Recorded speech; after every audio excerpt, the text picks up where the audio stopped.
I woke up one morning to find my world turned upside down my fence. The one I'd spent months hammering into the dirt with my own hands was gone, reduced to splinters strewn across the Wyoming grass like some kind of twisted confetti.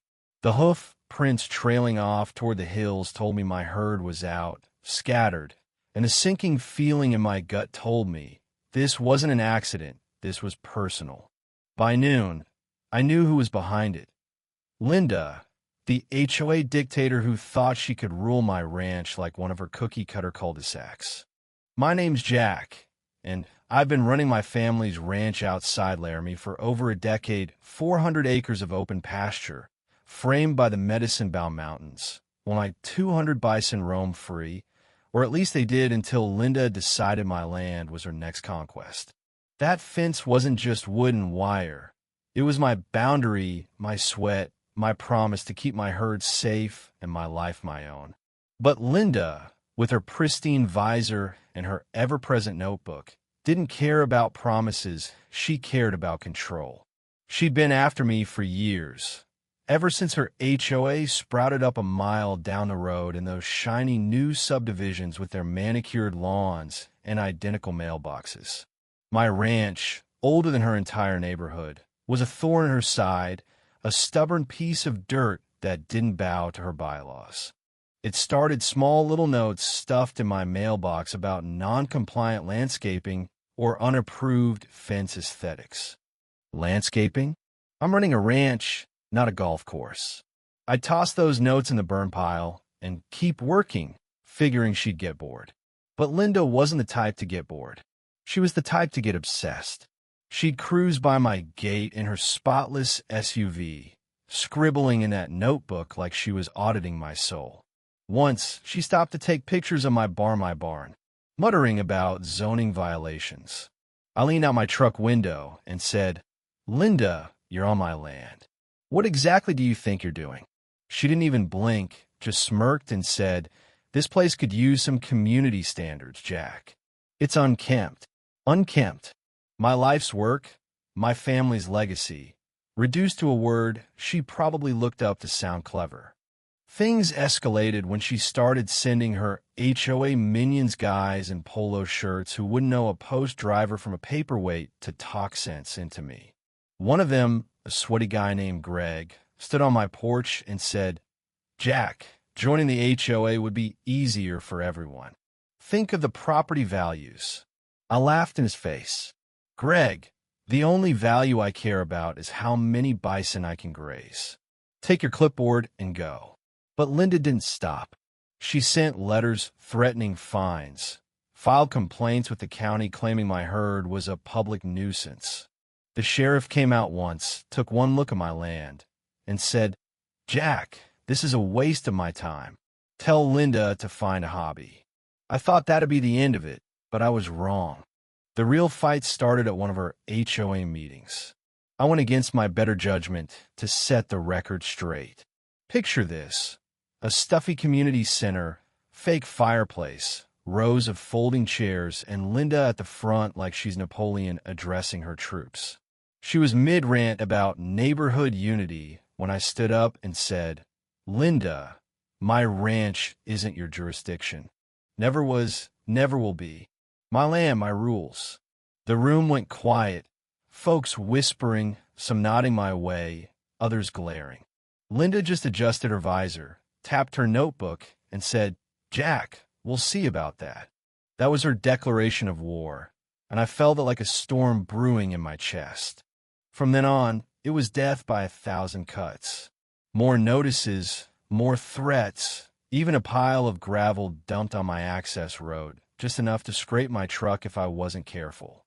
Then came the lawsuit threat, a fat envelope stuffed with legal nonsense claiming my barn, built by my dad 30 years ago, was in violation of community aesthetics.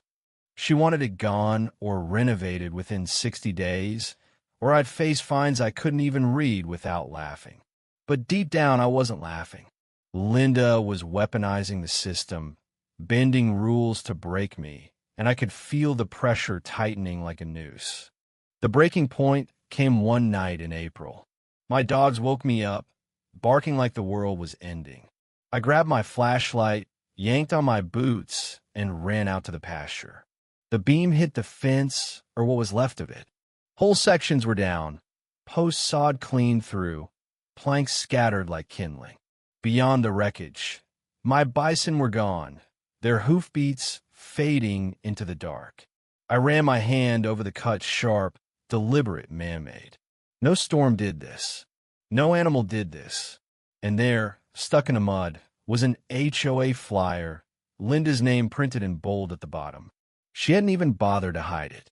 That morning, standing in my ruined pasture, I felt something snap, not just anger, but humiliation, like my whole life had been made a joke. Neighbors drove by, some shaking their heads, others avoiding my eyes. At the feed store, I heard the whispers. Jack's herd got loose. Linda says he can't even manage his own land. She was winning, turning my name into a punchline, and I knew she wouldn't stop until she'd buried me. But if Linda thought she could break me, she was about to learn I don't break easy. I showed up to the next HOA meeting, boots still caked with mud, hat pulled low.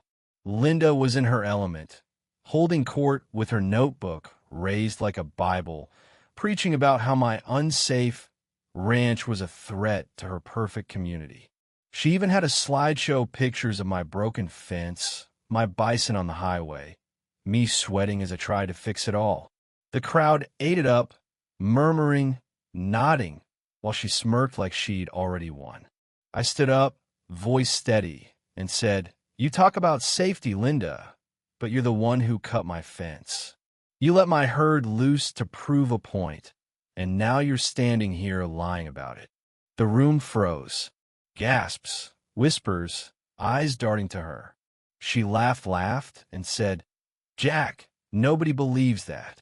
You can't even keep your animals in check. Don't blame me for your failures." That was it. She'd crossed a line, and I wasn't just fighting for my land anymore, I was fighting for my dignity. The idea came to me that night, sitting on my porch, watching my bison move under the moonlight, their massive shapes like shadows of something ancient. They weren't just animals. They were power, raw and unstoppable. Linda wanted to humiliate me? Fine. I'd give her a taste of her own medicine, something so wild, so undeniable, she'd never recover. I started planning, not with paper or pens, but with every step I took around my land. The HOA office was a flimsy little building, all beige paint and fake professionalism, sitting at the edge of her subdivision.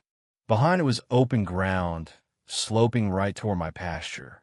If a gate happened to open at the right time, 200 bison could roll through there like a tidal wave. And Linda's precious Thursday night board meetings? Perfect timing. She'd be there, surrounded by her loyalists, thinking she was untouchable. I spent days getting ready, watching the herd, learning their rhythms. Bison aren't like cattle, they're heavier, wilder, with a fire in them that doesn't bend. I reinforced the gate nearest the office, oiled the hinges so it'd swing open smooth. I scattered extra feed to keep the herd close, their hooves already itching to run. I kept my head down in town, let Linda think she'd beaten me, even smiled when she sent another notice about livestock noise. She had no idea what was coming. Thursday night rolled around, the sky burning orange as the sun sank. I could hear cars pulling into the HOA lot, Linda's voice cutting through the chatter like a knife. My heart was pounding, not with fear, but with something else, anticipation, maybe, or just the raw thrill of knowing I was about to flip her world upside down. I walked to the gate, the herd snorting behind me, their breath steaming in the cool air. I rested my hand on the latch, looked out toward the glowing office, and whispered, "All right, boys, let's show him what we're made of." One tug, and the gate swung wide. The sound hit first a low rumble, like thunder rolling closer, then a roar as 200 bison charged down the slope. Dust exploded around me, the ground shaking under my boots as I jogged behind, watching them pour into the HOA lot. Car alarms screamed, headlights flashing as the herd swept through, flattening hedges, snapping signs. Inside the office, I saw it all through the windows. Linda mid-sentence, mouth frozen open, board members scrambling as the walls shook. Papers flew, chairs toppled, and Linda's notebook hit the floor as a massive bull smashed through a window, glass raining like confetti. She screamed, stumbling over her own heels, her precious visor flying off as she dove behind a desk. The queen of control was crawling in the dirt, and I stood at the edge of the lot, arms crossed, watching her empire crumble. 10 minutes of chaos felt like forever. The herd tore through everything: flower beds, light poles, that stupid community pride banner. Then, as if they'd made their point, they turned and trotted back to the pasture, leaving the office in ruins. Silence settled, broken only by the faint lowing of the herd fading into the night. Linda stood in the wreckage, hair wild, blouse torn, clutching her broken notebook like it could save her. I didn't say a word. I didn't need to. The message was carved in every shattered window, every hoof print in the mud.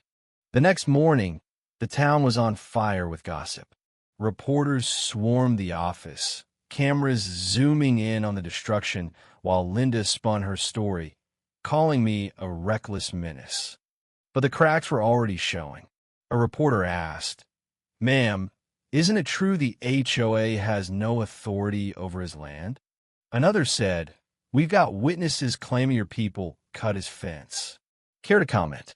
Linda stammered, her polish peeling away, and for once, she had no comeback. Neighbors started talking. Old man Carter at the feed store swore he saw clean saw marks on my fence posts. Others mentioned seeing HOA trucks near my land at odd hours. The truth was leaking, and it was poison to her. The sheriff showed up a couple days later, hat in hand.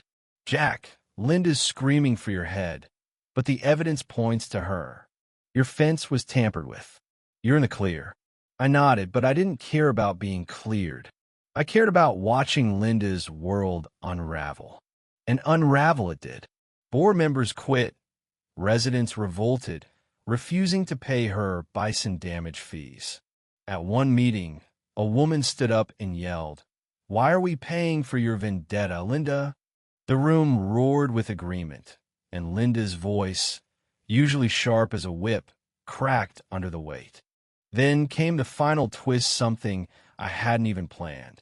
I was digging through my dad's old files when I found it.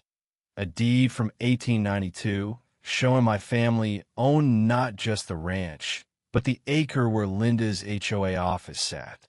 She'd built her headquarters on my land, and she didn't even know it. I took those papers to the county clerk, who stamped them with a grin. "Jack, this is ironclad. That parcel's been yours for over a century."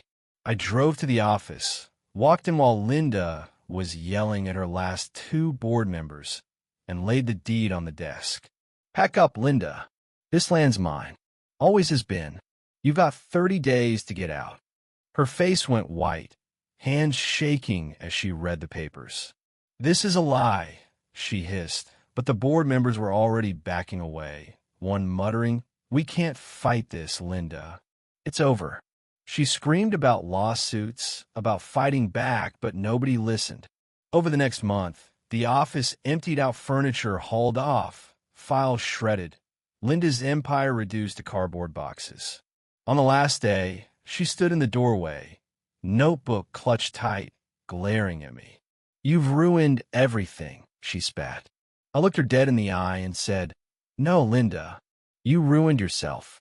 I just showed everyone who you really are." She turned and walked away, her heels clicking on the cracked pavement, and I felt the weight lift, not just from that moment, but from months of her trying to break me. The office still stands, empty now, a cracked shell of Linda's ambition. I could tear it down, but I won't. It's a reminder not just for her, but for anyone who thinks they can bully their way on someone else's land, someone else's life. Out here, power isn't a notebook or a title. It's the dirt under your boots, the hurt at your back, and the will to stand your ground when someone tries to take it.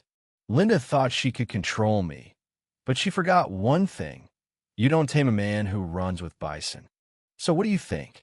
Was I wrong to unleash the herd, or did Linda get what she deserved? Drop a comment, tell me where you're watching from, and share your own story of standing up to someone who tried to push you too far. Hit that subscribe button, because trust me, the open range always has another story to tell.